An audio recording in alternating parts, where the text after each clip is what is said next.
every day there was something happening, so I couldn't be all over the place to capture. So when I saw like a lot of things happening at the same time, I would ask literally someone on the ground, can you please go shoot this for me? And they were like, you know, those people did not have that ego or like owning their material.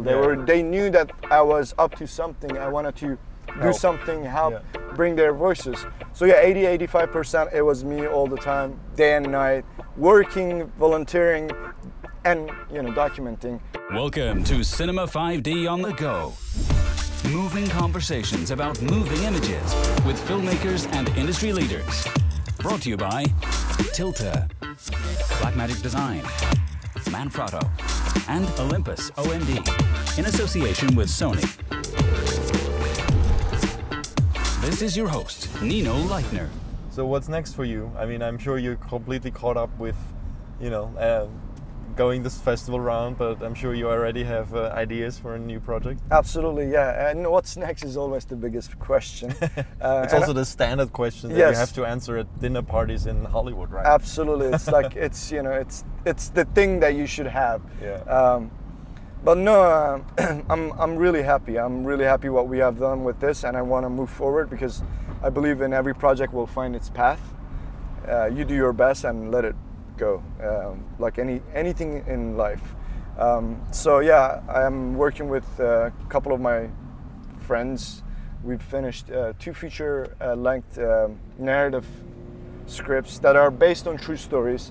I love telling based on true stories, but because I feel like people inspire each other rather than anything. I feel like when you hold a mirror to life, it inspires people. So based on true stories that we have, one deals with immigration issues based in the United States, and the other one is a social melodrama set in Middle East. So hoping to greenlit these 2 projects at the right time. Great. So it's based on a similar story, kind of, to the refugee story, or? No, it's not a refugee story, but it's more of a social issue, and inspiring and success stories that we can all identify with. Yeah. And I'm hoping to when the right time comes that I can greenlit and start with the right people the next project. We are very technical side also, so our audience is always very interested in how something has been shot. Yes. And I think all filmmakers does that. Exactly. But I'm sure you had to keep a very low profile on shooting that documentary in the refugee camp. So how did you do it, and what did you use for shooting? Absolutely. In a war zone, refugee camp, you can have crew, you cannot have all the gears that ideally all of us want. That beautiful look. But again, you saw the trailer, and if you see it in the theater, our film looks amazing. There's no way you can tell it was shot on a 7D or a 5D DSLR camera. I just said it.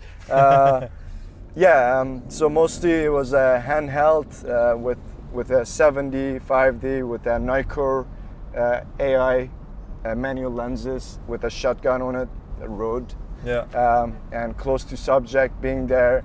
It's a documentary, and we managed to do it because there was times that there was no electricity in the refugee camps. Yeah.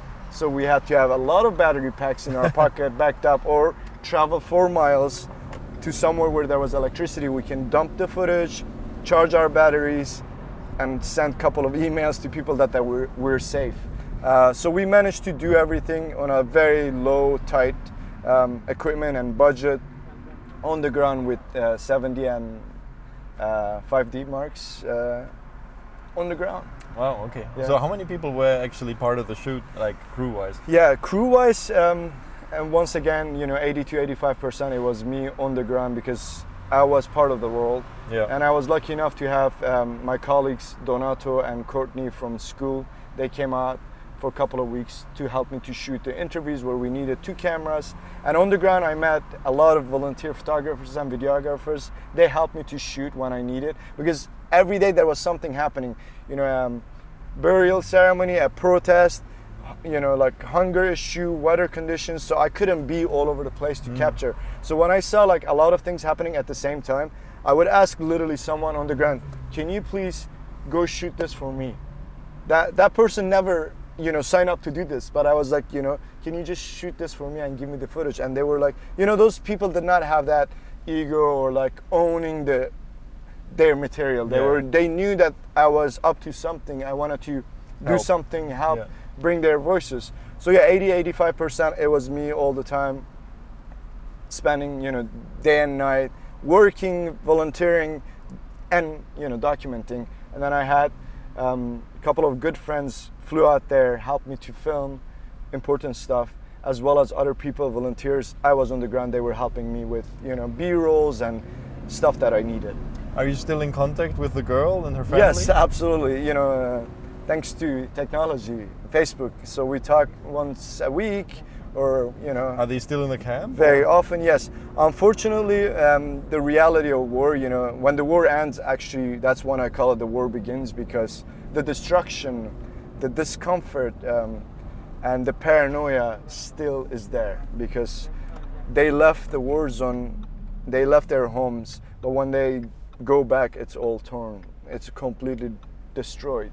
And there's, you know, the home is at the heart, but physical home doesn't exist, you know, it's gone. And the paranoia of like, is this gonna happen? What's next? Builds up on people, and it reflects on their lives. So many people have returned, and many people have stayed in the camps, and some people look on to the West and they wanted to establish a better life, and they took that hope to journey, you know. So Evelyn and her family are still in a camp, and I'm in touch with them, and I'm trying to help if there's any way I can possibly help to bring her here, because I think she's one of the brightest, smartest influencer women that I ever met in my life at that age. So I'm hoping that I can help her to establish a better future. That's great. Yeah. That's great. I hope you manage, and I hope you can continue telling her story maybe in some way or another. And yes, because I'm sure people, as they see the film, will want to know. Absolutely. Afterwards, and I'm sure that's a standard question you get at the film festivals. Yeah, I mean, it's a standard question, and also saying, what if you do 10 years later, when she's a teenager, the part 2, and I'm like, possibly, hopefully in better situations, not that. Seeing her graduating with a college degree and having a job and reflecting that 8-year-old to 18 or 20-year-old graduated successful women. So that could be possible. Yeah, that would be great. Absolutely. Well, thank you so much for being on the show. No, thank you. This is not for me. This wasn't a show. This was like a exploring and it's really great. You know, sharing as filmmakers our stories, our side of stories, and I'm thankful that I'm part of this. Absolutely. I can't wait to see your film. To be honest. Yeah. Thank you so much. Well, thanks everybody for watching this episode of Cinema 5D on the Go. We are just arriving back at the Chinese theater where we will drop Avi to do his screening. And and tune in for the next episode of Cinema 5D on the Go next week. And stay tuned to Cinema 5D for all news regarding camera reviews and camera news and everything like that. Thanks for watching. Thank you. Resistance is life.